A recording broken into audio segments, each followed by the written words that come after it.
Semuanya, apa yang sebenarnya terjadi kepada Maya? Mengapa keanehan ini terjadi kepadanya? Assalamualaikum warahmatullahi wabarakatuh. Seluruh desa Sukamaju guncang saat melihat jenazah Maya, putri tunggal Kyai Mansur yang dikenal sangat syolehah, tiba-tiba memuntahkan ratusan cicak hidup dan mengalami kejang hebat selama 1 hari penuh tepat di atas dipan pengafanan. Tidak ada yang menyangka bahwa di balik hijab panjang dan tutur katanya yang lembut, tersimpan kekejian luar biasa yang bahkan membuat bumi seolah menolak jasadnya untuk dikuburkan. Semua orang kini bertanya-tanya, dosa besar apa yang sebenarnya disembunyikan oleh sang putri Kyai, hingga ia harus menerima azab yang begitu mengerikan di depan mata ratusan pelayat? Sebelum kita lanjut, yuk, absen dulu di kolom komentar dari kota mana kalian menonton.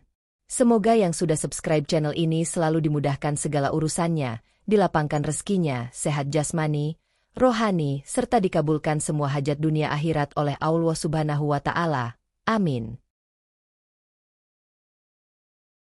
Matahari baru saja tergelincir ke arah barat, menyisakan semburat jingga di langit desa Sukamaju. Di depan gerbang pesantren yang megah, Maya berdiri dengan anggun. Ia mengenakan gamis berwarna abu-abu gelap dengan kerudung lebar yang menutup dada. Senyumnya selalu tersungging setiap kali ada santri atau warga desa yang melintas dan mencium tangannya. Di mata orang-orang, Maya adalah representasi sempurna dari seorang putri Kyai. Ia dikenal cerdas, santun, dan sangat taat beragama. Ayahnya, Kyai Haji Mansur, sangat bangga kepadanya. Sebagai anak tunggal, Maya adalah tumpuan harapan dan calon penerus estafet kepemimpinan pesantren besar itu. Namun, tidak ada satupun orang di desa itu yang tahu bahwa senyum Maya adalah sebuah jerat yang mematikan. Setelah memastikan keadaan di luar sudah sepi, Maya melangkah masuk ke dalam rumah besarnya yang terletak di bagian belakang pesantren. Begitu pintu kayu jati itu tertutup rapat dan terkunci, raut wajahnya yang tadinya lembut berubah drastis menjadi dingin dan tajam. Ia melempar tasnya ke atas sofa dengan kasar. Langkah kakinya menuju ke sebuah kamar di pojok rumah. Di sana, seorang wanita paruh-baya terbaring lemah di atas tempat tidur. Wanita itu adalah Ibu Rahma, ibu kandung Maya, yang sudah 2 tahun terakhir menderita kelumpuhan total tanpa sebab medis yang jelas. Ibu Rahma hanya bisa menggerakkan bola matanya, sementara tubuhnya kaku seolah terkunci oleh sesuatu yang tidak terlihat. Maya berdiri di samping tempat tidur ibunya tanpa ada sedikit pun rasa belas kasihan di matanya. Ia tidak menyapa, apalagi menanyakan kabar kesehatan ibunya. Sebaliknya, Maya justru menggerutu tentang bau obat-obatan yang menyengat di kamar itu. Ia menarik selimut ibunya dengan kasar hanya untuk memeriksa apakah ada perhiasan yang masih terpakai di tubuh renta itu. Ibu Rahma mencoba mengeluarkan suara, namun hanya erangan kecil yang keluar dari tenggorokannya. Mata wanita tua itu berkaca-kaca melihat perlakuan anak kandungnya. Maya justru mendengus kesal dan menyuruh ibunya untuk diam. Bagi Maya, ibunya bukanlah orang tua yang harus dihormati, melainkan beban yang menghalangi rencananya untuk segera menguasai seluruh aset keluarga. Maya kemudian duduk di kursi riasnya, menatap pantulan dirinya di cermin. Ia mulai menghitung catatan di sebuah buku kecil yang ia sembunyikan di balik laci terkunci. Buku itu berisi daftar nama warga desa dan para santri yang telah menitipkan uang kepadanya. Ia menjanjikan keuntungan besar melalui investasi perkebunan sawit, padahal kebun itu sama sekali tidak pernah ada. Uang-uang tersebut ia gunakan untuk keperluan pribadinya, termasuk membayar jasa orang-orang gelap untuk kepentingan mistisnya. Maya merasa sangat puas karena kekuasaan ayahnya membuat tidak ada seorang pun yang berani menaruh curiga kepadanya. Nama besar Kyai Mansur adalah perisai terbaik bagi segala kebusukan yang ia lakukan setiap harinya. Setiap kali ayahnya pulang dari pengajian, Maya akan kembali memakai topeng kesalehannya. Ia akan menyuapi ibunya di depan sang ayah dengan penuh kasih sayang yang pura-pura. Namun, begitu sang ayah pergi ke masjid untuk memimpin salat, Maya akan mencubit lengan ibunya atau membiarkan makanan yang panas masuk ke mulut wanita malang itu hingga melepuh. Kekejian itu dilakukan dengan sangat rapi tanpa meninggalkan bekas yang mencolok.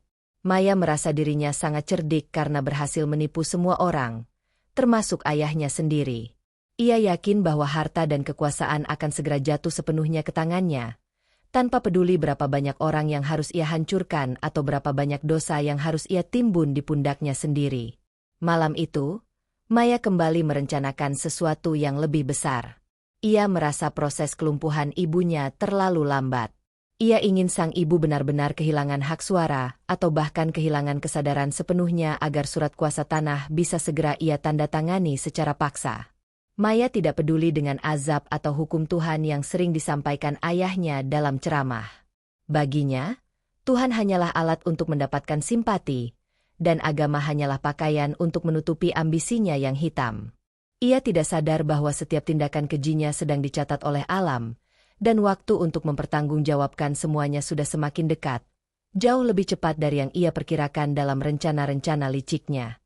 Pagi itu, suasana di kediaman Kiai Mansur tampak sibuk seperti biasanya. Udara pegunungan yang dingin tidak menghalangi para santri untuk memulai aktivitas mereka sejak subuh. Maya berdiri di teras samping, memegang sebuah map kulit berwarna coklat tua. Di dalamnya tersimpan daftar nama yang sangat berharga baginya.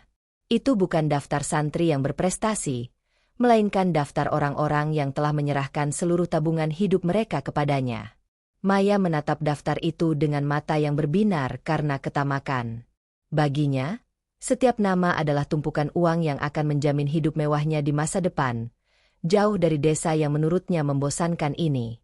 Tidak lama kemudian, seorang pria tua dengan pakaian lusuh datang mendekat. Namanya adalah Pak Danu, seorang petani penggarap yang sudah mengabdi di tanah wakaf pesantren selama puluhan tahun. Pak Danu tampak ragu-ragu. Jemarinya yang kasar dan menghitam karena tanah saling bertautan dengan gelisah. Ia melepas capingnya dan menunduk dalam di hadapan Maya. Dengan suara yang gemetar, Pak Danu menanyakan kabar tentang uang sebesar 10 juta rupiah yang ia serahkan kepada Maya 6 bulan yang lalu. Uang itu adalah hasil penjualan sapi satu-satunya, yang rencananya akan digunakan untuk biaya pernikahan anak bungsunya. Maya mengubah raut wajahnya dalam sekejap. Ia menghela napas panjang, memasang wajah yang penuh empati dan keprihatinan yang palsu. Ia memegang bahu Pak Danu seolah-olah ia adalah seorang kakak yang sangat peduli. Maya mengatakan bahwa investasi perkebunan sawit di Kalimantan sedang mengalami kendala cuaca, sehingga pembagian keuntungan harus ditunda selama 3 bulan ke depan. Ia membawa-bawa nama ayahnya, mengatakan bahwa Kiai Mansur sendiri yang mendoakan agar bisnis ini berkah. Pak Danu yang lugu langsung percaya. Mendengar nama Kiai disebut, rasa curiganya hilang seketika. Ia meminta maaf karena telah bertanya dan pergi dengan langkah gontai, tanpa menyadari bahwa uangnya telah habis digunakan Maya untuk membeli tas bermerek dan perhiasan emas yang disembunyikan di bawah keramik kamarnya. Setelah Pak Danu pergi, Maya meludah ke tanah dengan wajah jijik. Ia benci berurusan dengan orang miskin yang menurutnya terlalu banyak menuntut. Ia segera masuk ke dalam rumah dan berpapasan dengan Jehan. Jehan adalah sahabat masa kecil Maya yang sangat setia. Namun, belakangan ini, Jehan mulai merasa ada sesuatu yang berbeda dari sahabatnya itu. Jehan melihat Maya membawa map coklat yang tampak sangat rahasia. Ia juga memperhatikan bahwa Maya sering menerima tamu secara sembunyi-sembunyi di jam-jam yang tidak wajar. Jehan mencoba menyapa dengan ramah, mengajak Maya untuk ikut pengajian sore nanti, namun Maya menolak dengan alasan harus menjaga ibunya yang sedang sakit. Jehan tidak sepenuhnya percaya. Ia tahu betul bagaimana kondisi Ibu Rahma. Ia pernah mencoba menjenguk Ibu Rahma beberapa hari yang lalu, namun Maya selalu menghalanginya dengan berbagai alasan. Jehan merasa ada dinding tinggi yang sedang dibangun Maya di antara mereka. Rasa penasaran Jehan mulai tumbuh. Ia melihat Maya masuk ke kamar ibunya dengan terburu-buru. Dari celah pintu yang tidak tertutup rapat, Jehan melihat Maya melempar map itu ke atas meja dan mulai memarahi ibunya yang hanya bisa terdiam kaku.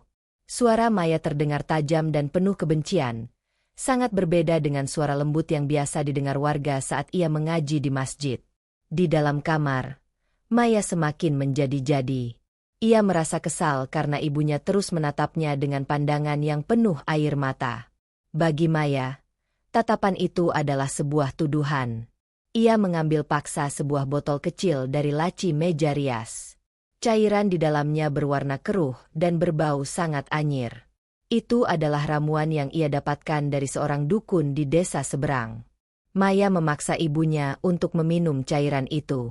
Ia mencengkeram rahang ibunya dengan kuat hingga memerah, memaksa mulut wanita tua itu terbuka. Tanpa rasa iba sedikitpun, Maya menuangkan cairan tersebut ke dalam kerongkongan ibunya. Ibu Rahma tersedak, tubuhnya bergetar kecil, namun ia tidak bisa melawan. Maya tertawa kecil melihat penderitaan wanita yang telah melahirkannya itu. Ia membisikkan kata-kata kejam tepat di telinga ibunya. Ia mengatakan bahwa selama ibunya tetap lumpuh dan tidak bisa bicara, maka harta warisan ayah akan menjadi miliknya sepenuhnya tanpa ada gangguan. Maya sudah memalsukan tanda tangan ibunya di beberapa surat tanah, namun ia masih butuh beberapa dokumen lagi yang disimpan oleh ayahnya di dalam brankas kantor pesantren. Ia berencana melakukan apa saja, termasuk menggunakan cara-cara gaib, agar tujuannya tercapai. Ia merasa tidak terkalahkan karena ia memiliki dua senjata utama, nama besar ayahnya dan ilmu hitam yang ia pelajari secara rahasia. Sore harinya, Maya pergi ke pasar desa dengan gaya yang sangat bersahaja. Ia sengaja memakai pakaian yang paling sederhana untuk menjaga citranya. Ia menyapa setiap pedagang dan memberikan santunan kecil kepada pengemis di pinggir jalan. Semua orang memuji kemuliaan hati putri Kiai itu. Mereka tidak tahu bahwa uang yang diberikan Maya adalah uang hasil menipu Pak Danu dan korban-korban lainnya. Di balik kerudung lebarnya, Maya tersenyum sinis. Ia merasa manusia-manusia di sekitarnya sangat mudah untuk dikelabui hanya dengan sedikit akting dan kata-kata agamis. Keserakahan Maya sudah berada di titik yang sangat berbahaya. Ia mulai berani mengincar dana pembangunan masjid yang dikelola oleh pesantren. Ia memindahkan sebagian kecil saldo rekening pesantren ke rekening pribadinya secara bertahap. Ia yakin tidak akan ada yang menyadari hal itu karena ia sendiri yang memegang pembukuan atas perintah ayahnya yang sudah mulai lanjut usia. Maya merasa dunia ini berada di bawah kakinya. Ia tidak pernah membayangkan bahwa setiap rupiah yang ia curi dan setiap tetes air mata ibunya sedang merajut sebuah jaring azab yang akan menjeratnya dalam waktu dekat. Malam itu, saat seluruh pesantren sedang terlelap dalam doa, Maya duduk di lantai kamarnya yang dingin. Ia menyalakan sebuah lilin hitam dan meletakkan foto kedua orang tuanya di depannya. Ia merapalkan mantra-mantra yang ia pelajari dari kitab terlarang. Ia meminta agar ayahnya segera jatuh sakit dan ibunya segera menemui ajal, supaya seluruh kekuasaan jatuh ke tangannya. Suasana kamar itu mendadak menjadi sangat mencekam. Angin kencang bertiup di luar meskipun semua jendela tertutup rapat. Terdengar suara gesekan di atas plafon, seperti ribuan kaki kecil yang sedang merayap. Maya tidak takut. Ia justru merasa senang. Ia merasa kekuatannya sedang tumbuh. Namun, di sudut ruangan, sesosok bayangan hitam besar sedang memperhatikannya dengan mata merah yang menyala, menunggu waktu yang tepat untuk mengambil apa yang seharusnya menjadi milik kematian. Malam itu, kegelapan di desa Sukamaju terasa lebih pekat dari biasanya. Suara jangkrik yang biasanya bersahutan tiba-tiba senyap, digantikan oleh desiran angin yang membawa aroma tanah basah dan bau anyir yang samar. Di dalam kamarnya, Maya tidak sedang beristirahat. Ia duduk bersila di atas lantai keramik yang dingin, tepat di depan sebuah peti kayu kecil berisi tumpukan surat tanah, perhiasan emas, dan berlembar-lembar uang hasil penipuannya. Cahaya lilin hitam di sudut ruangan menari-nari, menciptakan bayangan raksasa yang tampak cacat di dinding. Maya sedang merapalkan mantra terakhir untuk menyempurnakan kontrak gaibnya. Ia menginginkan kekuasaan mutlak atas pesantren dan seluruh harta milik ayahnya, tanpa harus menunggu lebih lama lagi. Wajah Maya yang biasanya tampak bersinar karena riasan tipis, kini terlihat pucat dan cekung. Matanya melotot tajam ke arah sebuah botol berisi cairan gelap yang diletakkan di tengah ruangan. Ia mengambil sebuah jarum panjang, lalu menusuk ujung jarinya sendiri hingga darah segar menetes ke dalam cairan itu. Maya tersenyum puas. Ia membayangkan esok hari ibunya akan benar-benar kehilangan nyawa, dan ayahnya akan jatuh sakit karena kesedihan mendalam. Dengan begitu, Maya akan tampil sebagai pahlawan yang mengurus segalanya, sekaligus pemilik tunggal kekayaan yang selama ini ia idam-idamkan. Baginya, Moralitas adalah hal konyol yang hanya berlaku bagi orang-orang lemah dan miskin. Di kamar sebelah, Ibu Rahma mengeluarkan air mata yang terus mengalir deras membasahi bantalnya. Meskipun tubuhnya kaku dan tidak bisa digerakkan, firasat seorang ibu tidak pernah berbohong. Ia bisa merasakan energi jahat yang sangat besar terpancar dari kamar putri tunggalnya. Ibu Rahma berdoa dalam hati, meminta perlindungan kepada Tuhan agar ayahnya Maya tidak terkena dampak dari kesesatan anak mereka. Namun, ia juga merasa sangat hancur karena tahu bahwa anaknya sudah melampaui batas yang bisa dimaafkan oleh langit. Ibu Rahma hanya bisa pasrah saat merasakan sesak yang luar biasa di dadanya, seolah-olah ada tangan tak kasat mata yang meremas jantungnya setiap kali Maya merapalkan mantra dari kamar sebelah. Maya berdiri, ia melangkah menuju ranjangnya dengan perasaan sangat bersemangat. Ia mengambil kotak perhiasan paling besar dan beberapa sertifikat tanah asli yang berhasil ia curi dari brankas ayahnya saat sore hari. Ia memeluk benda-benda itu dengan sangat erat ke dadanya, seolah takut ada orang yang akan merampasnya. Ia berbaring sambil terus tertawa kecil sendirian. "Semua ini milikku. Tidak ada yang boleh memilikinya selain aku," bisiknya dengan suara yang serak dan parau. Namun, saat tawa itu baru saja mereda, tiba-tiba suhu di dalam kamar turun secara drastis hingga napas Maya mengeluarkan uap dingin. Secara mendadak, Maya merasakan dadanya seperti dihantam oleh palu godam yang sangat besar. Ia mencoba bernapas, namun paru-parunya terasa seperti terisi oleh pasir panas. Ia ingin berteriak memanggil bantuan, tetapi tenggorokannya mendadak kaku dan terkunci. Kedua tangannya justru semakin erat memeluk kotak perhiasan dan surat-surat tanah itu, seolah otot-otot lengannya mengalami kejang yang hebat. Mata Maya melotot hingga urat-urat merah di bola matanya pecah. Ia terjatuh dari tempat tidur dengan posisi masih memeluk harta karun haramnya. Tubuhnya menghantam lantai dengan keras. Namun ia sama sekali tidak bisa melepaskan pelukannya pada benda-benda mati itu. Kematian datang menjemput Maya dengan cara yang sangat menyakitkan. Dalam hitungan detik, kulit wajahnya yang putih mulus berubah menjadi hitam pekat seolah-olah terpanggang dari dalam. Mulutnya menganga lebar, menunjukkan ekspresi ketakutan yang luar biasa, namun tidak ada satupun suara yang keluar. Jantungnya berhenti berdetak saat ia sedang berada di puncak ketamakannya. Maya meninggal dunia di tengah malam buta, di dalam kamar yang terkunci rapat, tanpa ada satupun orang yang tahu. Ia mati sebagai anak durhaka yang lebih mencintai harta daripada penciptanya. Keesokan paginya, suasana pesantren mendadak geger. Kiai Mansur merasa curiga karena Maya tidak kunjung keluar untuk melaksanakan salat subuh berjamaah. Padahal biasanya ia adalah orang yang paling rajin membangunkan para santri perempuan. Dengan perasaan cemas, sang kiai mencoba mengetuk pintu kamar putrinya berulang kali, namun tetap tidak ada jawaban. Akhirnya, dengan bantuan beberapa santri pria, pintu kayu itu didobrak paksa.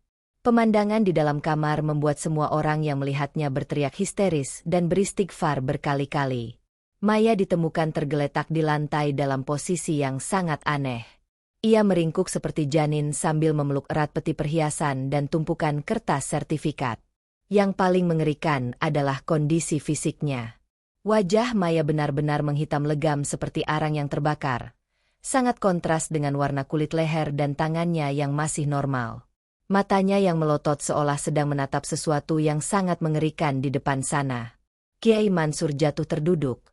Tangisnya pecah melihat kondisi tragis putri tercintanya. Beliau mencoba melepaskan pelukan Maya dari kotak perhiasan itu agar jenazahnya bisa diluruskan. Namun tangan Maya sudah kaku seperti besi yang menyatu dengan benda tersebut. Kabar kematian putri Kiai yang mendadak dan dalam kondisi mengenikan itu menyebar ke seluruh pelosok desa dalam waktu sekejap. Warga berdatangan dengan perasaan campur aduk antara sedih dan takut. Mereka bertanya-tanya, apa yang sebenarnya terjadi pada sosok yang selama ini mereka anggap sebagai orang paling suci di desa tersebut. Jehan, yang baru sampai di rumah duka, hanya bisa terpaku di depan pintu kamar. Ia melihat wajah hitam sahabatnya dan merasa ada sesuatu yang sangat gelap yang akhirnya terungkap. Jehan teringat akan botol-botol aneh dan sikap Maya yang kejam kepada ibunya. Di saat semua orang menangis karena kehilangan, Jehan justru mulai merasa bahwa kematian ini hanyalah awal dari sebuah pengungkapan besar. Prosesi pengurusan jenazah segera dipersiapkan meskipun semua orang dirundung ketakutan. Para tetua desa dan beberapa ibu-ibu yang bertugas memandikan jenazah mulai berbisik-bisik melihat kondisi fisik Maya yang tidak masuk akal secara medis. Mereka harus berjuang keras untuk sekadar membuka pelukan tangan Maya pada harta-hartanya. Setiap kali mereka mencoba menggerakkan sendi tangan Maya, terdengar suara patahan tulang yang sangat keras. Namun tangan itu tetap tidak mau lepas. Suasana di rumah duka yang seharusnya penuh dengan lantunan ayat suci, justru berubah menjadi mencekam karena aroma busuk yang mulai keluar dari tubuh Maya, padahal ia baru saja meninggal dunia beberapa jam yang lalu. Pagi itu menjadi pagi yang paling kelam dalam sejarah desa Sukamaju. Udara yang biasanya segar kini terasa berat dan menyesakkan dada. Jenazah Maya telah selesai dimandikan dengan susah payah oleh 5 orang wanita tua yang biasa mengurus jenazah di desa tersebut. Mereka keluar dari ruang pemandian dengan wajah pucat pasi dan tangan yang masih gemetar hebat. Salah satu dari mereka bahkan jatuh pingsan begitu sampai di teras rumah. Mereka bercerita dengan suara berbisik bahwa air yang digunakan untuk memandikan Maya selalu berubah menjadi hitam pekat dan berbau seperti air selokan yang membusuk, meskipun mereka sudah mencampurnya dengan berliter-liter air mawar dan wewangian kayu cendana yang paling mahal. Kiai Mansur duduk di sudut ruangan dengan tasbih yang terus berputar di jemarinya. Wajah sang ulama itu tampak sangat kuyu. Matanya merah karena menahan tangis yang tidak kunjung usai. Beliau tidak mengerti mengapa putri tunggal yang ia didik dengan nilai-nilai agama yang sangat ketat harus mengalami kondisi kematian yang begitu mengerikan. Di depannya, jenazah Maya diletakkan di atas sebuah dipan kayu panjang yang sudah dilapisi dengan kain kafan putih yang bersih. Tubuh Maya kini sudah diluruskan setelah melalui proses paksa yang menyakitkan telinga bagi siapapun yang mendengarnya, karena suara tulang yang berderak saat dipaksa lurus sangatlah jelas terdengar ke seluruh penjuru rumah. Jehan berdiri di dekat pintu masuk, memperhatikan setiap gerak-gerik orang di ruangan itu. Ia melihat betapa gelisahnya para santri yang bertugas membantu proses pengafanan. Aroma busuk yang keluar dari tubuh Maya semakin menjadi-jadi, membuat beberapa orang harus menutup hidung mereka rapat-rapat dengan sapu tangan. Ketika para petugas mulai mengambil ujung kain kafan untuk mulai membalut tubuh Maya, sebuah fenomena yang tidak masuk akal mulai terjadi. Ruangan yang tadinya pengap karena penuh sesak oleh pelayat, tiba-tiba menjadi sangat dingin seolah-olah ada es yang tak terlihat mengepung tempat itu. Tepat saat lapisan pertama kain kafan akan diletakkan di atas dada Maya, rahang jenazah itu tiba-tiba terbuka lebar dengan sendirinya. Bunyi sendi rahang yang terbuka itu terdengar sangat keras seperti dahan pohon yang patah. Dari dalam mulut yang menghitam itu, mulailah keluar sesuatu yang menjijikkan. 1 ekor cicak berukuran besar merayap keluar, diikuti oleh puluhan, lalu ratusan ekor cicak lainnya. Hewan-hewan itu keluar dalam keadaan hidup, bergerak lincah, dan menutupi seluruh wajah serta tubuh jenazah Maya. Cicak-cicak itu tampak sangat aneh. Kulit mereka berwarna gelap dan mata mereka merah menyala, mengeluarkan suara decit yang sangat memekakan telinga. Para pelayat berteriak histeris. Mereka berlarian keluar rumah dengan rasa takut yang luar biasa. Ibu-ibu yang tadi memegang kain kafan langsung melepaskan kain itu dan jatuh terduduk di lantai sambil beristighfar berkali-kali. Ratusan cicak itu tidak menyerang manusia. Mereka hanya berkerumun di atas tubuh Maya, seolah-olah sedang memperebutkan sesuatu di dalam daging jenazah tersebut. Bau amis darah dan bau busuk bangkai cicak yang terinjak-injak oleh orang yang berlarian membuat suasana rumah duka berubah menjadi neraka kecil di tengah desa. Kiai Mansur hanya bisa memejamkan mata sambil terus merapalkan doa dengan suara yang serak, memohon ampunan atas apapun yang telah dilakukan putrinya. Belum sempat rasa terkejut warga reda karena fenomena muntahan cicak, jenazah Maya tiba-tiba mengalami hal yang lebih mengerikan lagi. Tubuh yang seharusnya sudah mati dan kaku itu mendadak mengalami kejang-kejang yang sangat hebat. Jenazah itu melonjak-lonjak di atas dipan kayu seolah-olah sedang disetrum oleh aliran listrik yang sangat kuat. Setiap kali tubuhnya menghantam dipan, terdengar suara dentuman yang sangat keras, membuat dipan kayu itu bergeser dan hampir terbalik. Kejang-kejang itu tidak seperti kejang manusia yang masih hidup. Otot-otot di balik kulit Maya tampak bergerak-gerak seperti ada ribuan ulat yang merayap di bawahnya. Allahu Akbar! Allahu Akbar! Teriak Kiai Mansur sambil mencoba memegang kaki putrinya. namun tangannya terpental seolah terkena dorongan energi yang sangat kuat. Beberapa santri yang mencoba membantu menahan tubuh Maya agar tidak jatuh dari dipan juga mengalami hal yang sama.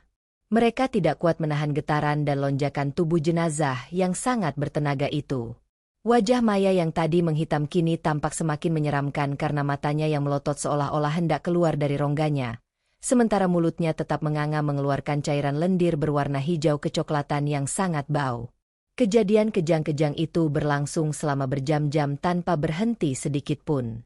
Matahari mulai meninggi, menyinari rumah duka yang kini hampir kosong karena sebagian besar warga terlalu takut untuk mendekat.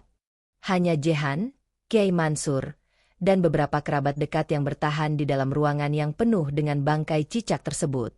Jehan memperhatikan bahwa setiap kali jenazah itu melonjak, kain kafan yang mencoba dipasangkan selalu sobek atau terlepas seolah-olah bumi dan kain suci itu sendiri menolak untuk menutupi aib Maya. Jehan merasa merinding. Ia teringat bagaimana Maya sering menghina orang lain dan betapa seringnya Maya berbohong dengan lidahnya yang lihai.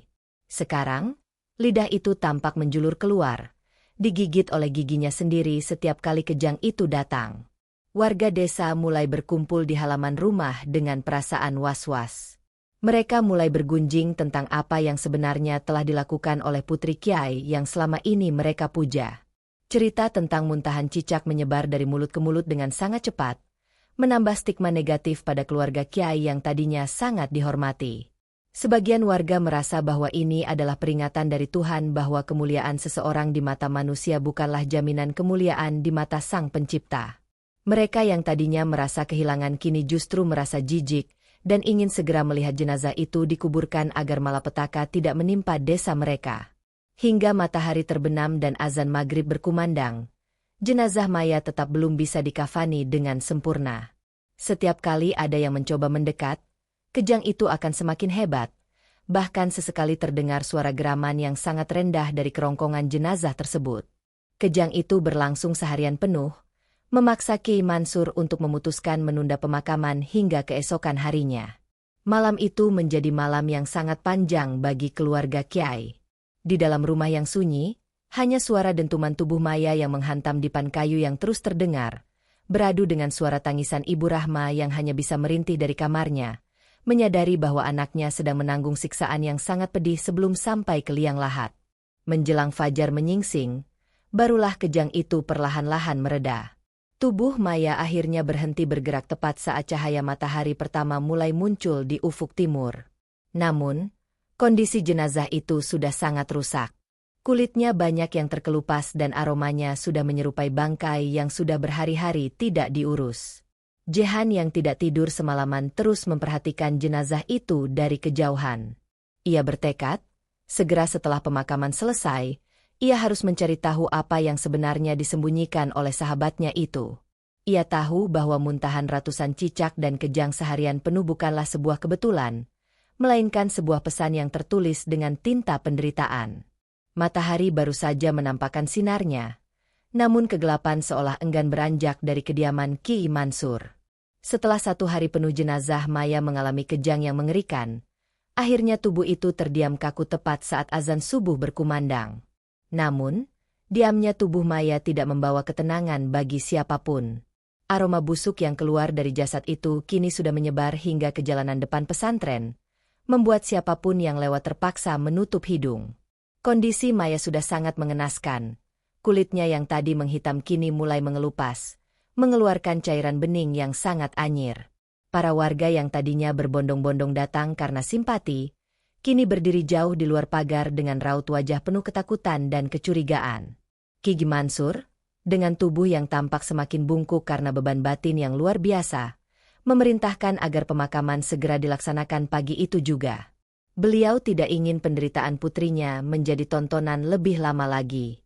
Namun, kendala kembali muncul saat proses pengafanan terakhir. Meskipun kejang sudah berhenti, tubuh Maya menjadi sangat berat. 6 orang pria dewasa kesulitan saat mencoba memindahkan jenazah dari dipan pemandian ke dalam keranda kayu. Mereka harus mengerahkan seluruh tenaga, hingga urat-urat di leher mereka menonjol, hanya untuk mengangkat tubuh seorang wanita yang seharusnya ringan. Keranda kayu itu bahkan sampai mengeluarkan suara derit yang tajam, seolah hampir patah menahan beban yang tidak masuk akal tersebut. Jehan berdiri di pojok ruangan, memperhatikan dengan seksama.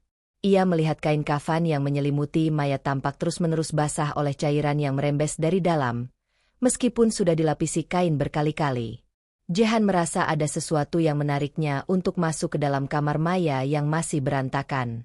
Saat perhatian semua orang tertuju pada keranda yang sedang dipersiapkan, Jehan menyelinap masuk.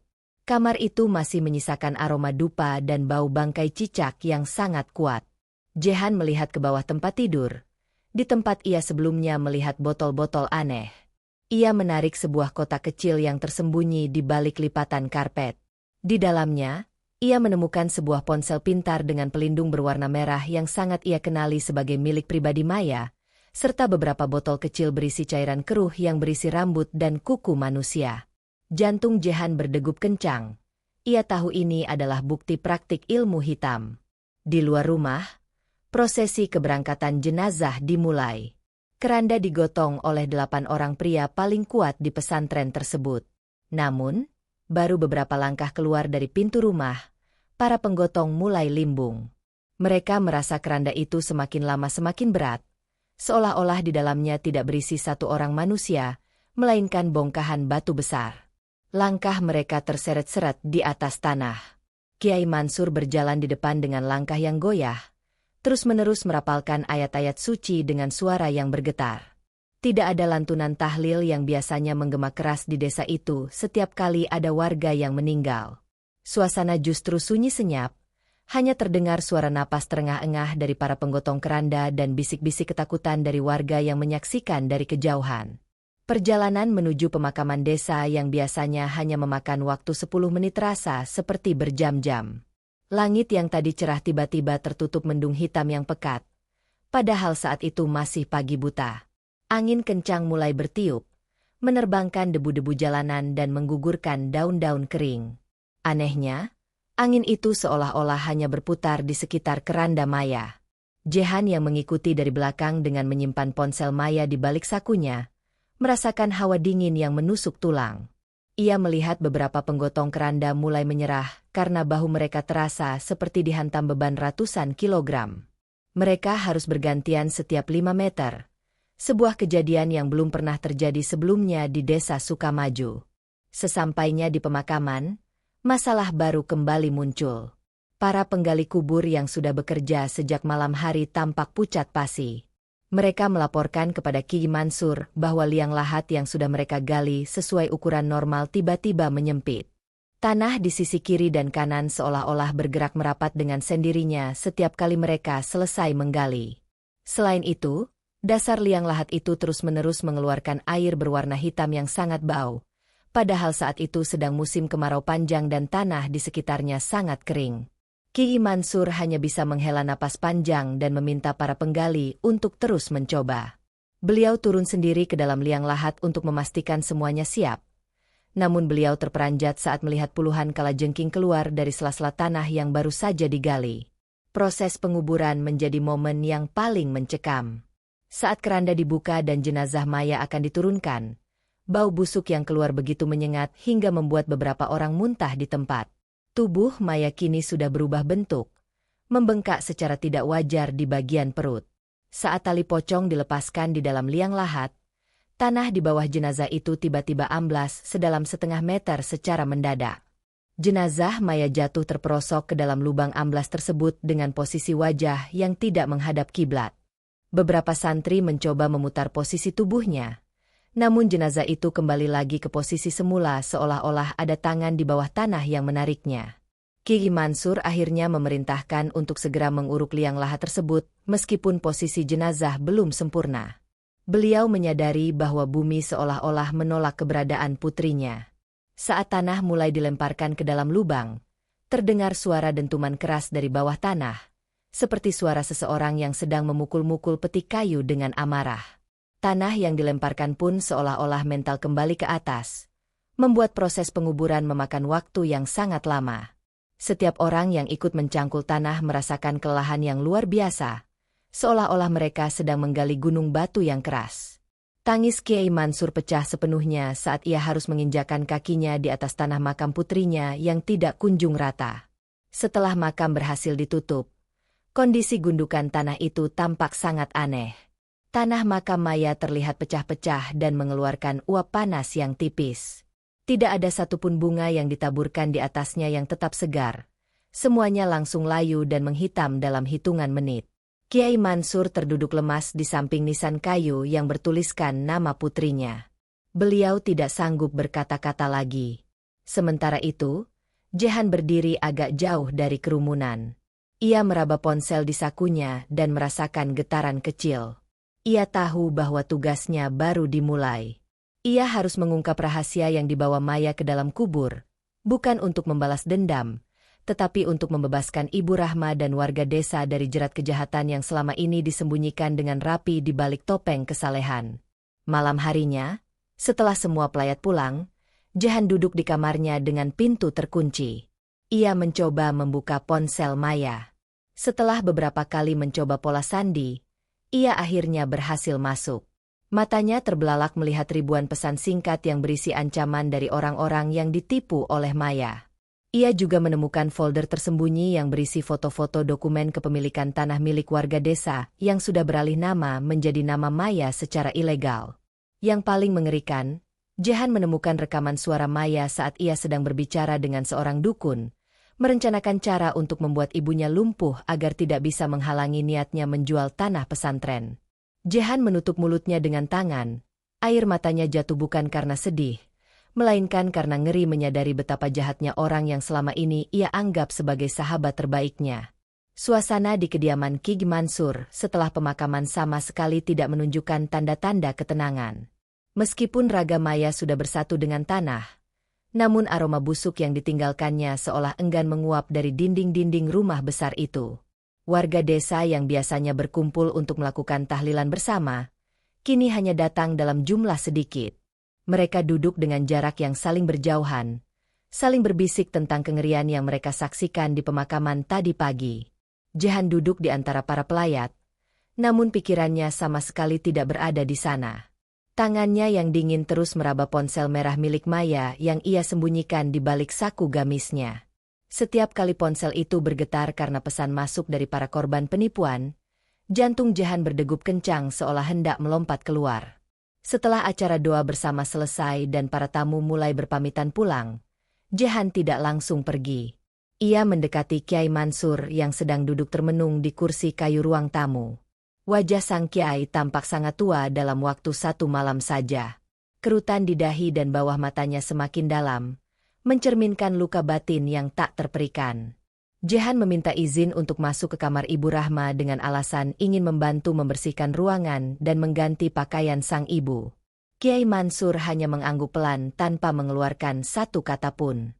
Beliau seolah kehilangan energi untuk sekadar bicara. Jehan segera melangkah menuju kamar Ibu Rahma, kamar yang kini menjadi pusat dari segala kecurigaannya. Begitu pintu kamar dibuka, bau apak dan aroma anyir langsung menyergap indera penciuman Jehan. Ibu Rahma terbaring kaku di atas ranjang besi. Matanya terbuka lebar, menatap langit-langit kamar dengan pandangan yang kosong namun penuh air mata. Jehan mendekat dan memegang tangan wanita tua itu. Tangan itu terasa sangat dingin, seperti tangan jenazah yang baru saja dikeluarkan dari lemari pendingin.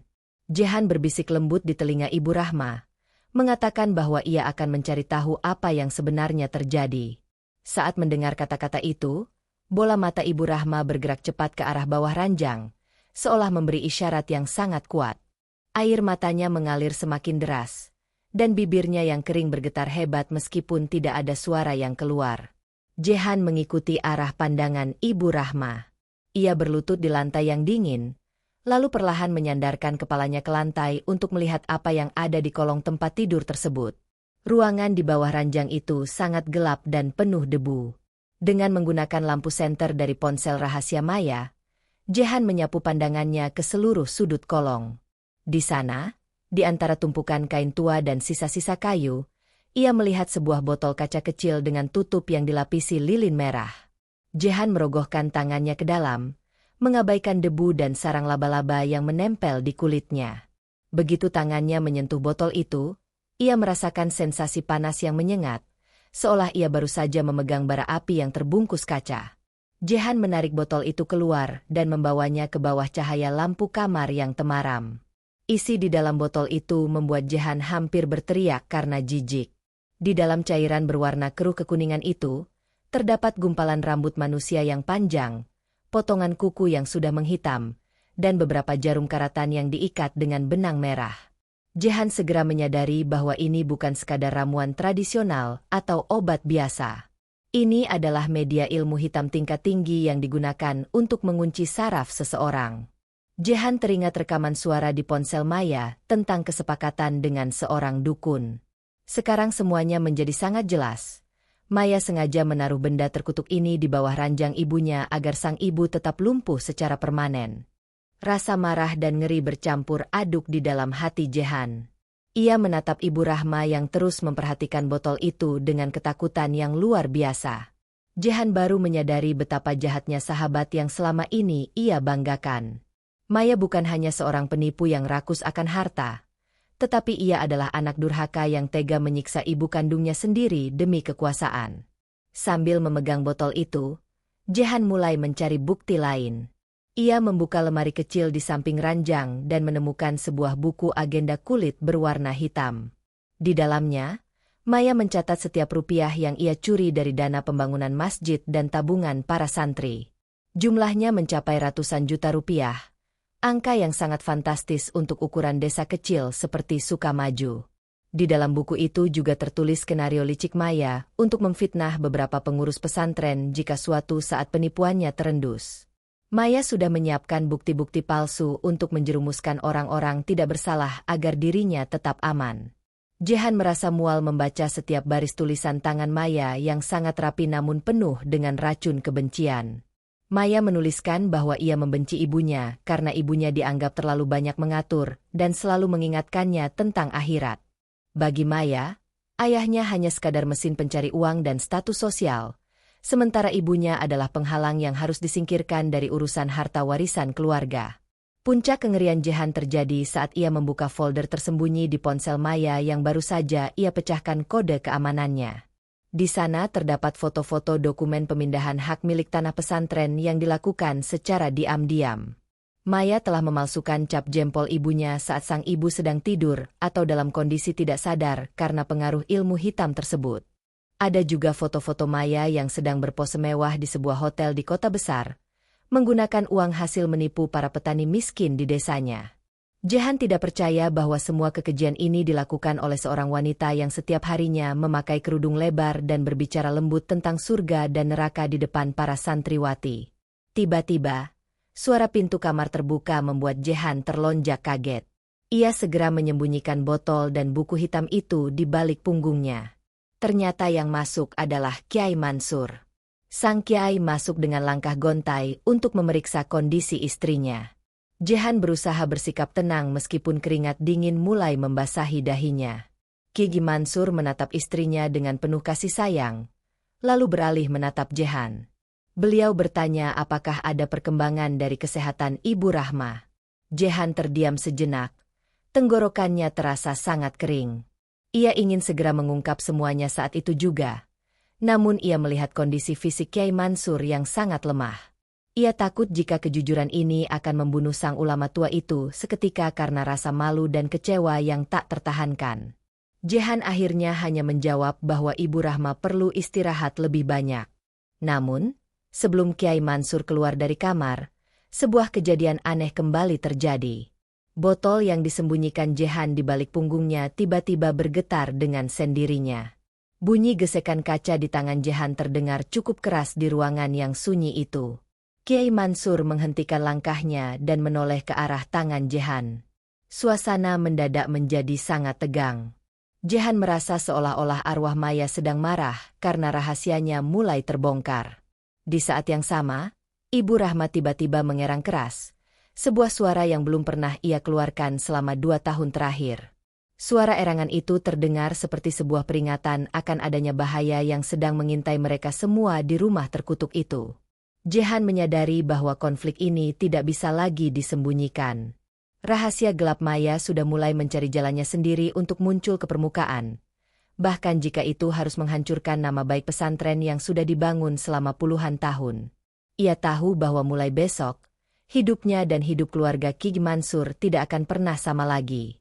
Bukti di tangannya sudah cukup untuk mengirim Maya, jika ia masih hidup, ke penjara seumur hidup. Namun karena Maya sudah mati, bukti ini akan menjadi saksi bisu mengapa azab yang dialami Maya begitu mengerikan.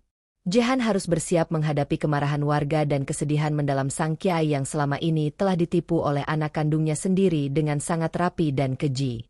Pagi hari di hari kedua setelah pemakaman, suasana di sekitar pesantren Al-Ikhlas tidak lagi dipenuhi oleh lantunan ayat suci yang menyejukkan. Sebaliknya, kebisingan suara manusia yang penuh amarah mulai terdengar dari balik gerbang besar yang biasanya tertutup rapat. Ratusan orang, mulai dari petani penggarap hingga santri senior, berkumpul di sana. Mereka membawa catatan-catatan kecil dan kwitansi tidak resmi yang selama ini mereka simpan rapat. Kabar tentang kematian Maya yang tidak wajar telah memicu ketakutan bahwa uang mereka tidak akan pernah kembali. Pak Danu berdiri di barisan paling depan. Wajahnya memerah menahan tangis dan amarah. Ia merasa dikhianati oleh sosok yang selama ini ia anggap sebagai wakil Tuhan di desa itu. Di dalam rumah, Jehan masih berdiri terpaku di depan Kiai Mansur. Botol berisi benda-benda mistis itu kini berada di atas meja ruang tamu, terbuka di depan mata sang ulama. Kiai Mansur menatap botol itu dengan pandangan yang sulit diartikan. Tubuhnya bergetar hebat saat melihat gumpalan rambut dan jarum karatan yang terendam dalam cairan anyir tersebut. Di samping botol itu, terletak buku agenda hitam dan ponsel milik Maya yang terus-menerus menampilkan notifikasi pesan penuh makian. Dunianya seolah runtuh dalam sekejap. Seluruh nilai kesucian yang ia bangun selama puluhan tahun hancur berkeping-keping oleh darah dagingnya sendiri. Ini tidak mungkin. Jehan. Maya adalah anak yang sholehah. Dia tidak mungkin melakukan hal sekeji ini kepada ibunya sendiri. Bisik Kiai Mansur dengan suara yang sangat parau, hampir tidak terdengar. Air matanya menetes di atas sampul buku agenda hitam milik Maya. Namun, Jehan tidak bisa lagi membiarkan sang kiai hidup dalam kebohongan. Ia membuka salah satu halaman buku itu yang berisi jadwal pemberian ramuan ilmu hitam kepada Ibu Rahma agar tetap lumpuh. Jehan juga memutar rekaman suara di ponsel Maya, di mana Maya tertawa terbahak-bahak menceritakan bagaimana ia berhasil membodohi ayahnya untuk mendapatkan tanda tangan di atas surat kuasa tanah. Mendengar suara putrinya yang penuh dengan kelicikan itu, Ki Mansur memegang dadanya yang terasa sesak. Ia seperti baru saja dihantam oleh kenyataan yang lebih berat daripada kematian itu sendiri. Di saat yang sama, suara gedoran di pintu depan semakin keras. Warga mulai berteriak menuntut keadilan. Mereka memanggil-manggil nama Maya, menuduhnya sebagai pencuri dan penipu berkedok agama. Ki Mansur berdiri dengan sisa-sisa tenaganya, lalu melangkah menuju pintu depan. Jehan mencoba menahan, namun sang kiai bersikeras untuk menghadapi kenyataan pahit tersebut. Begitu pintu terbuka, teriakan warga sempat terhenti sejenak melihat wajah Ki Mansur yang tampak sangat hancur. Namun, rasa sakit hati karena kehilangan uang tabungan seumur hidup membuat warga kembali berteriak. Pak Danu maju ke depan dan melemparkan kwitansi investasinya ke lantai. Ia bercerita dengan suara gemetar bagaimana Maya menggunakan nama Ki Mansur untuk meyakinkannya agar menjual sapi satu-satunya. Korban-korban lain pun mulai bersuara, menceritakan modus yang sama. Maya selalu membawa-bawa nama besar ayahnya dan janji keberkahan agama untuk menjerat mereka dalam investasi palsu. Ki Mansur hanya bisa tertunduk lesu di hadapan rakyatnya sendiri. Ia tidak membela diri sedikit pun.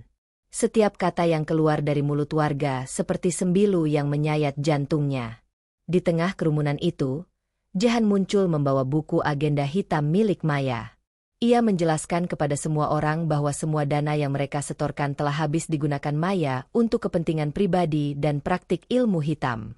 Jehan menunjukkan bukti-bukti transfer dan catatan pengeluaran yang sangat rinci. Suasana yang tadinya penuh amarah berubah menjadi keheningan yang mencekam saat warga menyadari bahwa putri kiai yang selama ini mereka muliakan ternyata adalah sumber malapetaka bagi mereka sendiri. Tiba-tiba, dari arah dalam rumah, Terdengar teriakan histeris dari asisten rumah tangga yang menjaga Ibu Rahma.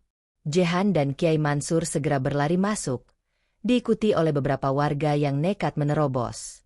Di dalam kamar, mereka melihat sebuah pemandangan yang tak kalah mengerikan. Ibu Rahma yang biasanya hanya diam kaku, kini mengalami kejang-kejang hebat yang mirip dengan apa yang dialami Maya saat akan dikafani.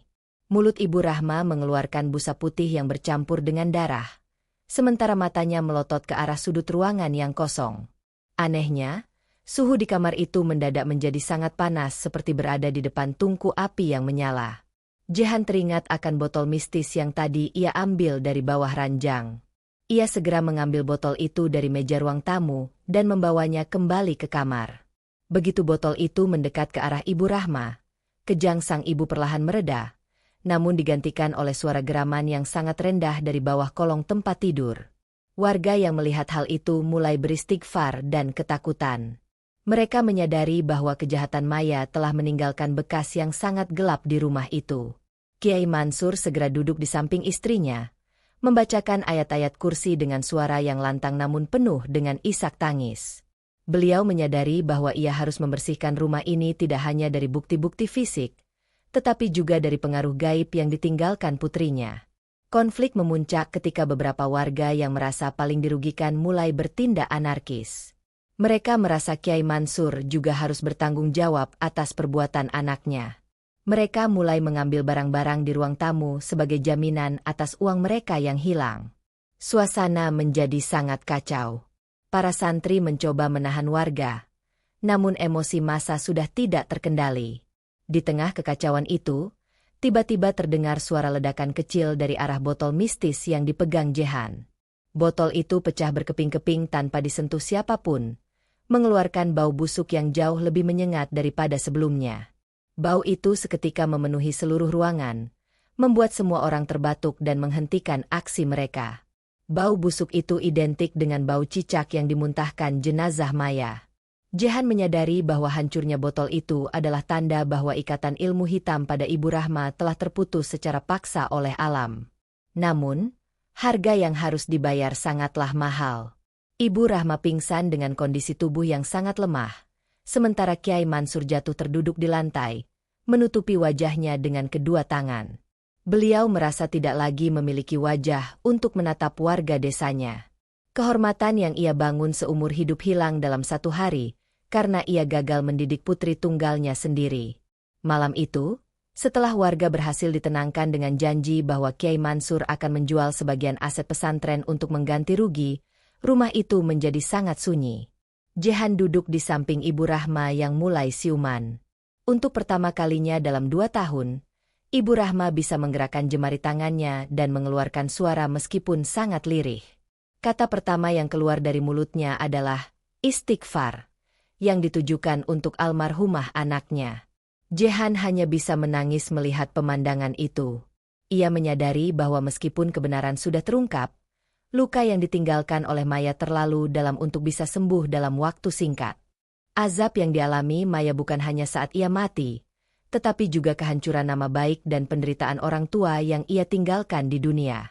3 hari telah berlalu sejak jasad Maya dimasukkan ke dalam liang lahat, namun ketenangan yang diharapkan tak kunjung datang menyapa desa Sukamaju. Sebaliknya, udara di sekitar kompleks pemakaman umum desa itu justru semakin hari semakin terasa mencekam.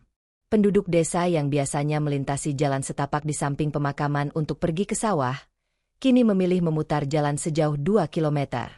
Mereka beralasan tidak kuat menahan aroma busuk yang sangat menyengat, yang entah mengapa hanya tercium di sekitar area makam Maya. Bau itu bukan seperti bau bangkai hewan biasa, melainkan perpaduan antara bau belerang yang panas dan bau amis ribuan ekor cicak yang membusuk.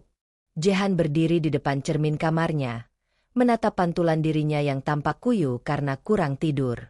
Di dalam tasnya, masih tersimpan ponsel milik Maya dan buku agenda hitam yang menjadi bukti kunci segala kejahatan sahabatnya itu. Namun, di balik wajahnya yang tampak prihatin, tersimpan sebuah rahasia besar yang tidak diketahui oleh siapapun di desa itu, bahkan oleh Kiai Mansur sekalipun. Jehan sebenarnya bukanlah sekadar sahabat yang tulus. 3 tahun yang lalu, Keluarga Jehan di kota seberang hancur berantakan karena ulah Maya. Ayah Jehan adalah salah satu korban pertama investasi bodong yang dikelola Maya. Seluruh uang pensiun dan sertifikat rumah orang tua Jehan lenyap, mengakibatkan ayah Jehan terkena serangan jantung hingga meninggal dunia, sementara ibunya jatuh dalam depresi berat. Tujuan awal Jehan datang ke desa ini dan berpura-pura menjadi sahabat setia Maya adalah untuk membalas dendam. Ia ingin menghancurkan Maya dengan cara yang paling menyakitkan, yaitu dengan mengungkap topeng kesalehannya di depan semua orang yang menghormatinya.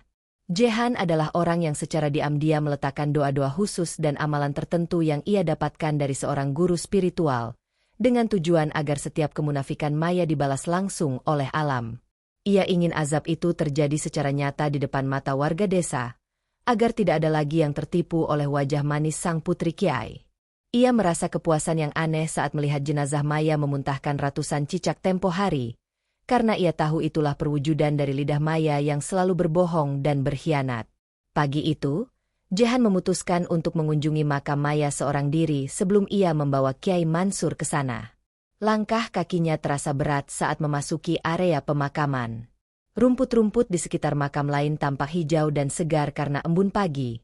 Namun pemandangan berbeda terlihat di petak makam Maya.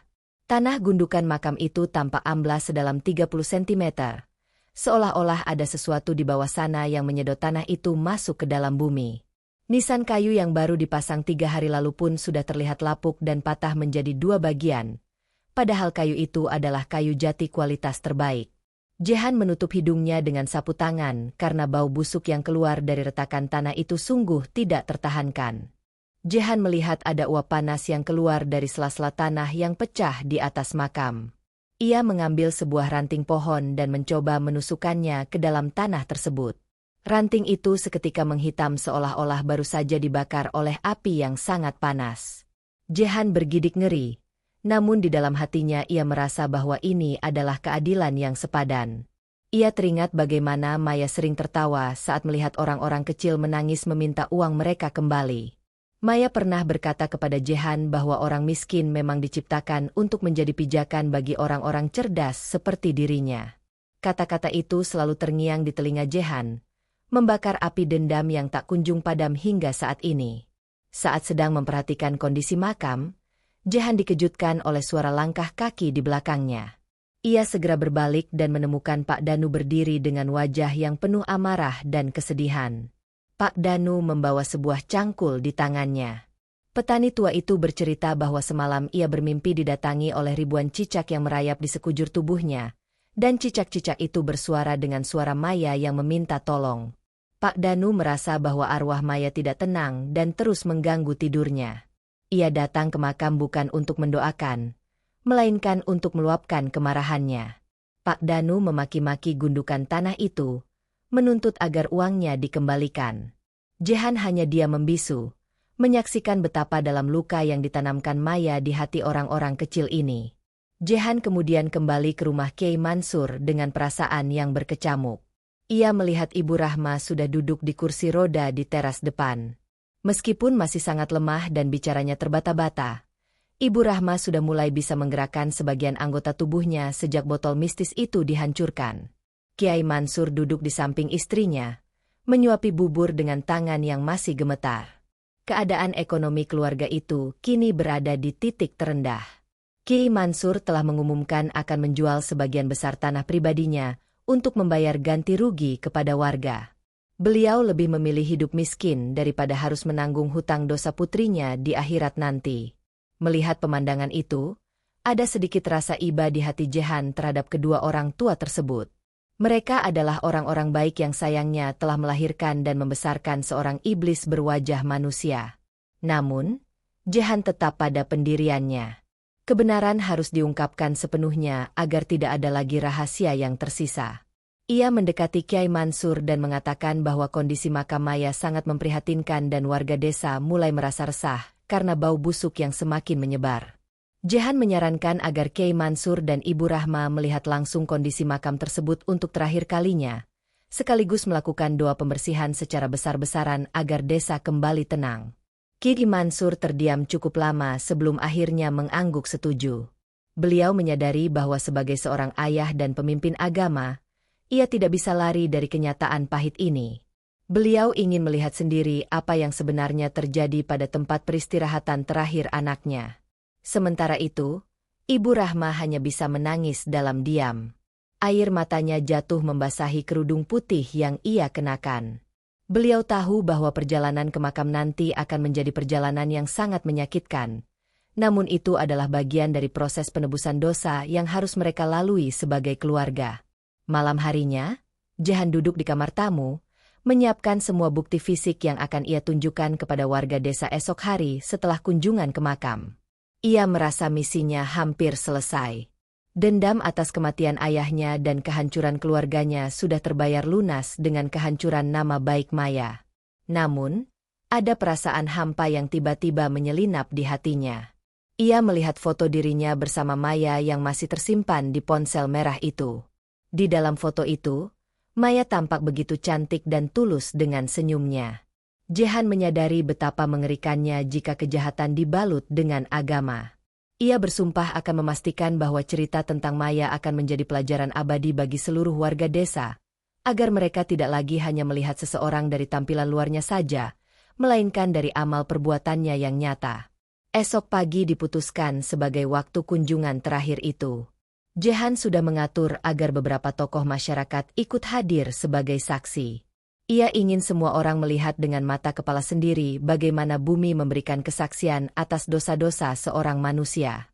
Keheningan malam itu terasa sangat panjang, seolah-olah alam pun sedang menahan napas menunggu pengungkapan besar yang akan terjadi di pemakaman besok pagi. Suara decit cicak yang sesekali terdengar di langit-langit rumah seolah menjadi pengingat bahwa arwah yang gelisah itu masih ada di sana, terperangkap di antara penyesalan yang terlambat dan siksaan yang tak berujung. Pagi itu, langit di atas desa Sukamaju tampak muram, seolah-olah gumpalan awan hitam sengaja berhenti tepat di atas kompleks pemakaman desa. Udara terasa sangat lembab dan berat. Jehan membantu Kiai Mansur untuk mengangkat tubuh Ibu Rahma yang masih sangat lemah ke atas kursi roda. Perjalanan menuju makam Maya pagi ini bukan hanya sekadar kunjungan ziarah biasa, melainkan sebuah perjalanan untuk menghadapi kenyataan yang sangat pahit. Kiai Mansur mengenakan jubah putih yang tampak terlalu besar untuk tubuhnya yang kini semakin kurus. Beliau menggenggam tasbih dengan jemari yang gemetar, sementara sorot matanya menunjukkan kelelahan batin yang tidak bisa lagi disembunyikan. Jehan mendorong kursi roda Ibu Rahma perlahan-lahan keluar dari rumah besar yang kini terasa sangat hampa dan berbau anyir tersebut. Sepanjang perjalanan menuju pemakaman, warga desa berdiri di depan rumah masing-masing. Tidak ada sapaan hangat seperti biasanya. Mereka hanya menatap dengan pandangan kosong. Sebagian besar menatap dengan rasa kasihan, namun sebagian lainnya menatap dengan kebencian yang masih menyala. Jehan merasakan beban pandangan itu, namun ia terus melangkah dengan tegap.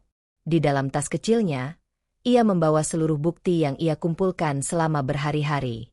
Ia tahu bahwa hari ini adalah hari di mana semua topeng akan dilepaskan sepenuhnya. Ia sudah bersiap untuk kemungkinan terburuk, termasuk kemarahan warga atau hancurnya hati Kiai Mansur saat mengetahui identitas asli dirinya. Begitu mereka sampai di gerbang pemakaman, bau busuk yang sempat diceritakan oleh warga kini menghantam indera penciuman mereka dengan sangat kuat. Ibu Rahma langsung menutup mulutnya dengan sapu tangan sambil terisak pelan. Kiai Mansur sempat terhenti langkahnya. Beliau beristighfar berkali-kali mencium aroma yang menyerupai bau bangkai yang sudah membusuk berbulan-bulan, padahal Maya baru dimakamkan selama beberapa hari. Langkah mereka semakin berat saat memasuki area makam Maya yang terletak di pojokan bawah pohon Kamboja yang kini daun-daunnya meranggas dan menghitam. Kondisi makam itu jauh lebih buruk daripada yang dibayangkan. Tanah gundukan makam Maya tidak lagi berbentuk gundukan, melainkan amblas ke dalam hingga membentuk lubang besar sedalam lutut orang dewasa.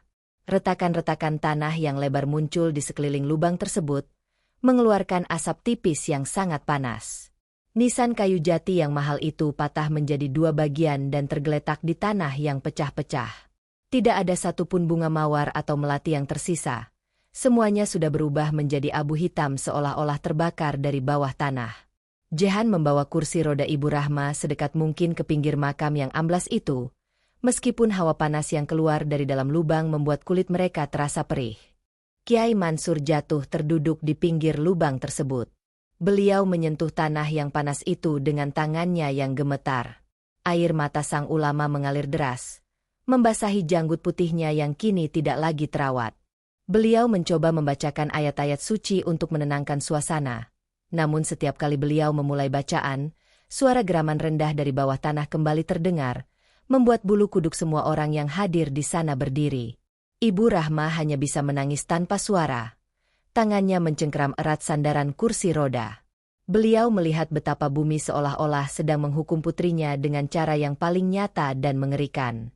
Di saat itulah, Jehan merasa waktunya telah tiba. Ia berdiri di samping Kiai Mansur dan menarik napas panjang. Ia mengeluarkan ponsel merah milik Maya dan tumpukan dokumen dari tasnya. Dengan suara yang lugas dan tidak lagi dibuat-buat, Jehan mulai berbicara. Ia mengatakan bahwa ia meminta maaf karena selama ini telah membohongi Ki Mansur tentang jati dirinya. Jehan mengungkapkan bahwa namanya sebenarnya bukanlah sekadar Jehan, sahabat Maya dari kota. Ia adalah putri dari Bapak Handoko, seorang pensiunan pegawai negeri di kota seberang yang hidupnya hancur karena penipuan investasi yang dilakukan oleh Maya 3 tahun yang lalu.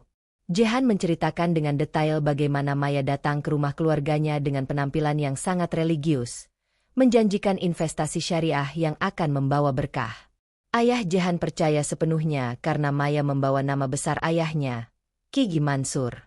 Namun, begitu semua uang pensiun dan sertifikat rumah diserahkan, Maya menghilang tanpa jejak.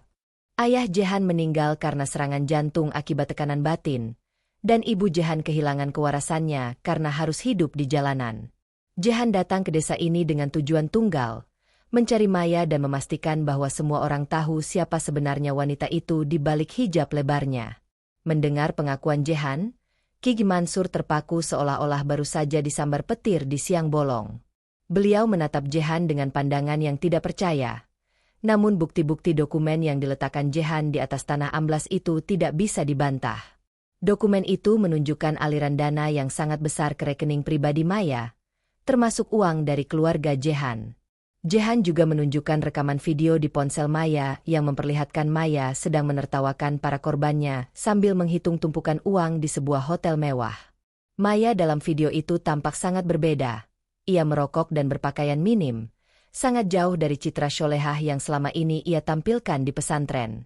"Saya melakukan ini bukan karena saya jahat, Pak Kiai," kata Jehan dengan suara yang bergetar namun penuh penekanan. "Saya hanya ingin bumi ini memberikan keadilan.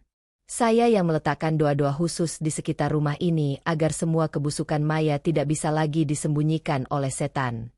Saya ingin dia merasakan apa yang dirasakan ayah saya sebelum meninggal." Jehan kemudian menunjukkan botol mistis lain yang ia temukan di lemari rahasia Maya, yang berisi foto Kiai Mansur dan Ibu Rahma yang ditusuk dengan jarum. Maya ternyata juga melakukan ritual agar ayahnya selalu percaya kepadanya dan tidak pernah curiga pada segala tindak tanduknya. Kiai Mansur memegang dadanya yang sangat sesak. Beliau merasa seolah-olah jantungnya akan berhenti saat itu juga. Ternyata selama ini ia tidak hanya membesarkan seorang penipu, tetapi juga seorang anak yang tega menyantet orang tuanya sendiri demi harta dan kebebasan untuk bermaksiat. Ibu Rahma merintih pilu. Beliau mencoba meraih tangan Jehan seolah ingin meminta maaf atas nama anaknya, namun suaranya hanya berupa erangan kecil yang sangat menyedihkan. Jehan hanya bisa menatap mereka dengan perasaan yang campur aduk. Dendamnya sudah terbalas, namun melihat kehancuran di depan matanya tetap menyisakan lubang di hatinya. Suasana di makam semakin mencekam saat angin kencang tiba-tiba bertiup, membawa aroma busuk itu semakin kuat ke arah mereka. Beberapa warga yang tadi mengikuti dari kejauhan mulai berteriak ketakutan saat melihat tanah di sekitar makam Maya mulai amblas lebih dalam lagi. Terdengar suara gesekan dari dalam lubang, seolah-olah ada sesuatu yang sedang berusaha menarik jenazah Maya masuk lebih jauh ke dalam perut bumi. Ki Mansur segera bersujud di tanah. Beliau berteriak memohon ampunan Tuhan atas segala dosa putrinya dan dosa dirinya yang gagal mendidik anak. Beliau mengakui bahwa ia terlalu bangga dengan pujian manusia sehingga buta terhadap perilaku anak kandungnya sendiri. Jehan melihat ke arah lubang yang amblas itu untuk terakhir kalinya. Ia merasa bahwa misinya sudah benar-benar selesai. Kebenaran sudah terungkap sejelas cahaya matahari yang meskipun tertutup awan, tetap mampu menerangi bumi. Ia tidak lagi merasakan kepuasan dendam yang ia bayangkan sebelumnya, melainkan sebuah pelajaran pahit tentang kemunafikan.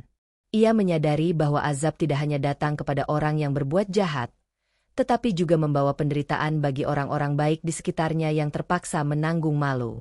Jehan membantu Ibu Rahma untuk memutar kursi rodanya, berniat untuk membawa mereka kembali ke rumah sebelum badai benar-benar turun.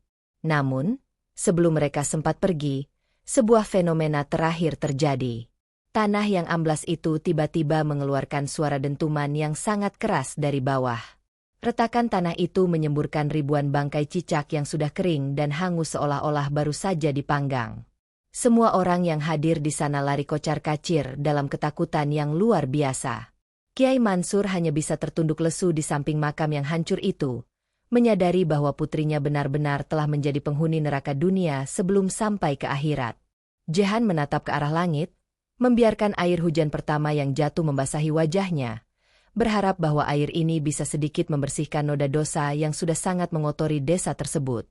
Langit di atas desa Sukamaju perlahan mulai membersih setelah badai kecil yang mengiringi fenomena di makam Maya mereda. Meskipun hujan telah berhenti, namun sisa-sisa aroma busuk dan hawa panas dari tanah yang amblas itu seolah masih menempel di pori-pori kulit setiap orang yang hadir. Ki Mansur, dengan sisa tenaga yang ia miliki, dibantu oleh beberapa santri senior yang masih setia, membawa Ibu Rahma kembali ke rumah. Jehan berjalan di belakang mereka, menatap punggung renta sang ulama yang kini tampak sangat rapuh. Tidak ada lagi kebanggaan atau wibawa yang biasanya terpancar. Yang tersisa hanyalah seorang ayah yang hancur karena menyadari bahwa putri tunggalnya telah melampaui batas kemanusiaan dan agama. Sesampainya di rumah, suasana sunyi menyergap. Rumah besar itu kini terasa seperti sebuah monumen kegagalan. Kiai Mansur meminta Jehan untuk mengumpulkan seluruh warga desa di halaman pesantren sore itu juga. Beliau ingin mengakhiri semua rahasia dan beban yang selama ini menghimpit desa tersebut. Jehan segera melaksanakan tugas itu. Ia berkeliling dari rumah ke rumah, memanggil warga dengan suara yang tenang namun tegas. Warga yang awalnya ragu, akhirnya datang berbondong-bondong. Mereka ingin melihat bagaimana akhir dari drama mengerikan yang melibatkan keluarga yang selama ini mereka agungkan. Sore itu, di bawah temaram lampu teras pesantren, Kiai Mansur berdiri di depan ratusan pasang mata. Di sampingnya, Ibu Rahma duduk di kursi roda dengan wajah yang masih pucat. Jehan berdiri sedikit agak jauh, memegang tas berisi semua bukti kejahatan Maya. Kiai Mansur memulai pembicaraannya dengan suara yang sangat rendah. Namun karena suasana begitu sunyi, setiap kata yang keluar terdengar hingga ke barisan paling belakang. Beliau meminta maaf secara terbuka kepada seluruh warga desa atas kelalaiannya dalam mendidik anak. Beliau mengakui bahwa ia telah dibutakan oleh rasa sayang dan rasa bangga, sehingga tidak mampu mencium bau busuk kemunafikan yang tumbuh di dalam rumahnya sendiri. Kiai Mansur kemudian mengumumkan keputusan yang mengejutkan semua orang. Beliau akan menjual seluruh aset pribadi milik keluarganya, termasuk tanah perkebunan, rumah besar yang mereka tinggali, dan seluruh perhiasan yang tersisa untuk mengganti setiap rupiah uang warga yang telah dicuri oleh Maya. Beliau tidak akan menyisakan 1 sen pun untuk dirinya sendiri. Bahkan, pesantren tersebut akan diserahkan pengelolaannya kepada Dewan Kiai dari luar desa agar tetap bisa berjalan tanpa campur tangan keluarganya lagi. Kiai Mansur lebih memilih untuk hidup di sebuah gubuk kecil di pinggir sawah, daripada harus menanggung beban harta haram yang dikumpulkan oleh anaknya melalui cara-cara yang keji dan mistis. Mendengar pengumuman itu, suasana halaman pesantren menjadi riuh. Ada warga yang menangis terharu, namun ada juga yang tetap diam dengan wajah masyghul. Pak Danu maju ke depan, ia menyalami tangan Kiai Mansur dengan air mata yang bercucuran. Ia mengaku sudah memaafkan segala kesalahan keluarga tersebut, meskipun uangnya belum tentu kembali sepenuhnya. Namun, Kiai Mansur tetap pada pendiriannya. Beliau ingin membersihkan nama baik keluarganya di mata Tuhan, meskipun di mata manusia semuanya sudah hancur lebur. Jehan kemudian maju dan menyerahkan seluruh dokumen serta sisa uang tunai yang ia temukan di kamar Maya kepada perwakilan warga, agar bisa dibagikan secara adil. Setelah urusan administrasi selesai, Jehan mendekati Kyai Mansur dan Ibu Rahma untuk berpamitan. Ia merasa tugasnya di desa ini sudah benar-benar selesai. Dendam yang ia bawa dari kota sudah terbayar lunas dengan cara yang tidak pernah ia duga sebelumnya. Ia melihat ke arah Ibu Rahma yang kini mulai bisa bicara sedikit demi sedikit. Wanita tua itu memegang tangan Jehan dengan erat. Dengan suara yang sangat lirih, Ibu Rahma mengucapkan terima kasih karena Jehan telah menjadi jalan untuk membebaskannya dari belenggu ilmu hitam yang dikirim oleh anaknya sendiri. Ibu Rahma mengatakan bahwa ia sudah memaafkan perbuatan Jehan yang sempat membohongi mereka demi sebuah dendam. Jehan merasa sebuah beban besar terangkat dari pundaknya saat mendengar kata maaf dari Ibu Rahma. Ia menyadari bahwa dendam yang ia pelihara selama 3 tahun terakhir ternyata tidak memberikan kepuasan yang ia bayangkan. Yang ia rasakan justru sebuah kesedihan mendalam melihat bagaimana sebuah keluarga hancur karena satu orang yang tidak bisa mengendalikan ketamakan. Jehan menyerahkan ponsel merah maya kepada Ki Mansur sebagai kenangan pahit yang harus dimusnahkan agar tidak ada lagi fitnah yang tersisa. Ia tidak ingin membawa apapun dari desa itu selain pelajaran hidup yang sangat berharga. Keesokan paginya, Jehan membawa tas punggungnya dan berjalan menuju gerbang desa untuk menunggu bus yang akan membawanya pulang ke kota. Sebelum meninggalkan desa, ia menyempatkan diri untuk melewati pemakaman umum satu kali lagi. Dari kejauhan, ia melihat makam Maya masih dalam kondisi yang sama, amblas dan menghitam.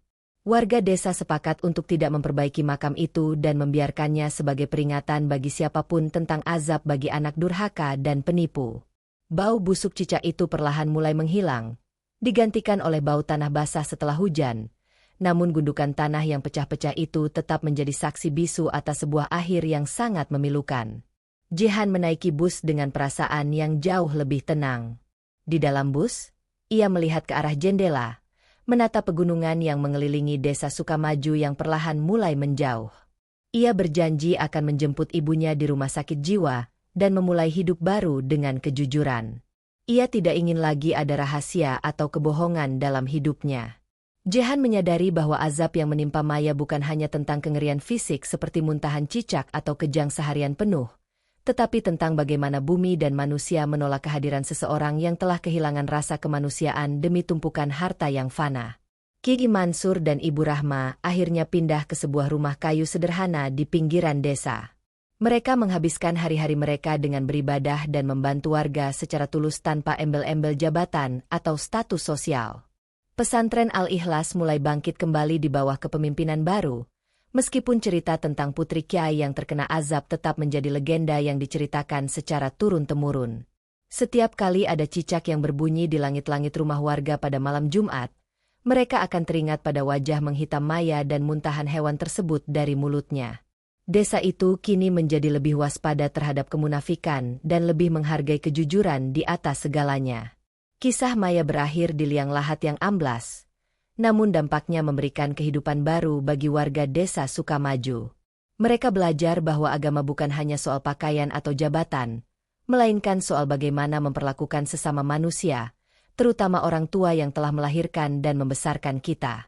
Kejahatan yang disembunyikan serapi apapun, pada akhirnya akan dicari jalannya oleh takdir untuk muncul ke permukaan, seringkali dengan cara yang sangat menyakitkan dan tak terlupakan. Jehan menutup matanya di dalam bus yang melaju kencang, meninggalkan semua kenangan pahit itu di belakangnya, menuju fajar baru yang lebih terang dan penuh dengan kedamaian yang sesungguhnya. Kisah Maya menjadi pengingat keras bagi kita semua bahwa setinggi apapun jabatan atau seindah apapun topeng kesalehan yang kita gunakan, tak akan ada satupun dosa yang bisa disembunyikan dari penglihatan Tuhan. Tanah yang amblas dan kengerian yang menimpa jasadnya adalah saksi bisu betapa pedihnya azab bagi anak yang durhaka dan tega menzalimi orang tua demi harta dunia yang fana. Ingatlah bahwa doa orang tua adalah keramat, dan menyakitinya hanya akan mengundang murka langit yang tak terelakkan. Terima kasih telah menyimak cerita ini sampai akhir. Klik tombol like jika kalian menyukai cerita ini. Berikan komentar kalian tentang hikmah apa yang bisa diambil, dan jangan lupa klik subscribe serta aktifkan lonceng notifikasinya agar tidak ketinggalan update kisah-kisah terbaru dari saya. Sampai jumpa di kisah selanjutnya.